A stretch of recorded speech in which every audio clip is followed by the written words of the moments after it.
Chapter 6. It was a hot, dry summer evening.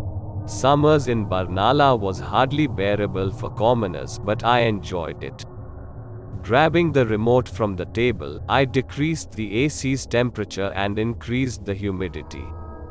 Veer was playing with our 3-month-old retriever. They both had bumped and pushed each other several times.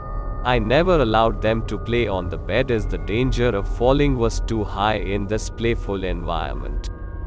There's no other joy in the world that could match the happiness of seeing your kid laugh. Savi, Jo Khanalai? Falak asked. I wasn't hungry, so I denied the food. Kuja. Falak was already done with hers along with Veer. She placed a gentle kiss on my lips before taking off with Veer to walk our retriever near the park. The smile got stuck in my mind. Those lips that I had kissed 1,000 times. Sweet, tender, and forever rejuvenating. Don't go, baby. I want you to stay with me, was what I should have said but chose not to. They left me all alone. The city remained silent and devoid of any vehicle noise on Sundays. With my book and lemonade, I was quite at peace. There was some disturbing content in the book, but I liked such stuff. The loneliness slowly crept into my heart. My inner voice constantly told me there was someone around whom I shouldn't look at. So, I slowly moved my head towards the left and then to the right, but found no one. Discomfort filled my mind, but I kept reading. I was alone at home but didn't feel like it. I didn't want to think about it, so I continued reading. It must have been dehydration. Sipping up an entire glass of lemonade gave me the freshness I needed. I continued reading. There was nothing on the second half of the page, it was completely blank. I turned to the next page. It read, if you feel someone is watching you, it might well be true. Psychology says our brain senses the presence of someone around us before our eyes do. My blood ran cold. Finally, I heard the tender laughter of the baby. I felt relieved as I heard Veer's laughter. Fuck. No, I am alone at home. The laughter got louder. I kept the book aside and headed towards the bedroom, where the sound was coming from. I slowly unlocked the latch. The door creaked open. A chill ran down my spine. A kid was strolling on the floor, made by and covered in thick red blood from head to toe. He had his back towards me. It's real. It's Veer. I should help him, my heart said. No, get out of here, my mind asked me to stay back. As he laughed, he took out a long knife and sliced his head vertically in two. He became half-headed. The cut was precise and effortless. Veer, I screamed. He turned. His remaining hollow right eye socket was jet black with blood continuously dripping from it.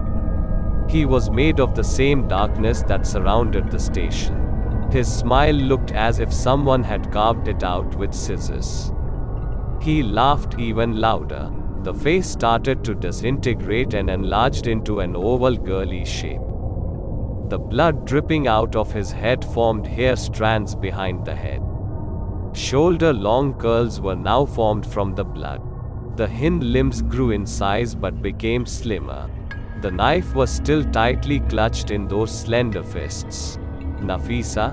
I knew her. I couldn't believe my eyes. I knew I had failed her. The more I tried to forget, the more she resurfaced in my thoughts. As if trying to remind me that I am a failure.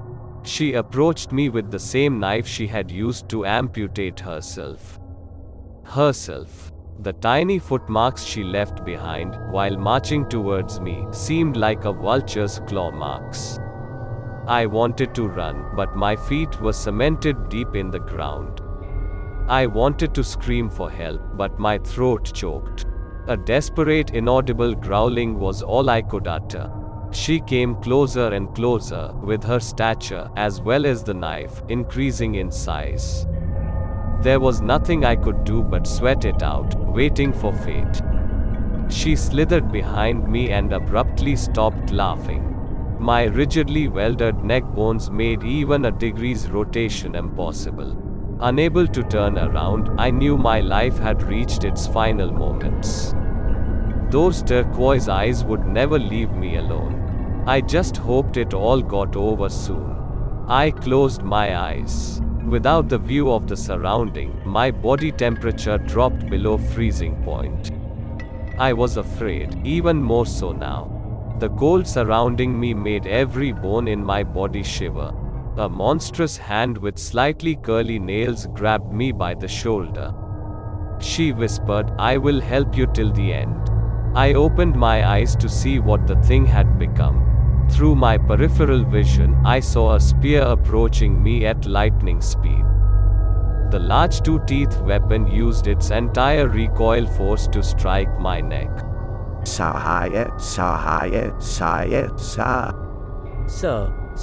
are you alright? Ryan inquired. Savitoj blinked several times. His vision was blurry. The surrounding sound echoed in his ears. The sharp sun rays piercing through the windows hurt his eyes. He looked around for help. Ryan held him down by the shoulder. While trying to move his head around, he crackled his neck bone. The pain electrified, sending his entire body into a momentary shock. With the surge of agony, Savitoj trembled to sit. A doctor approached him with a stethoscope and grabbed Savitoj's hand firmly. When Savitoj was calm, the doctor kept the tunable diaphragm on Savitoj's trembling wrist to check his pulse. A nurse changed his glucose bottle that contained more nutrients than the previous one.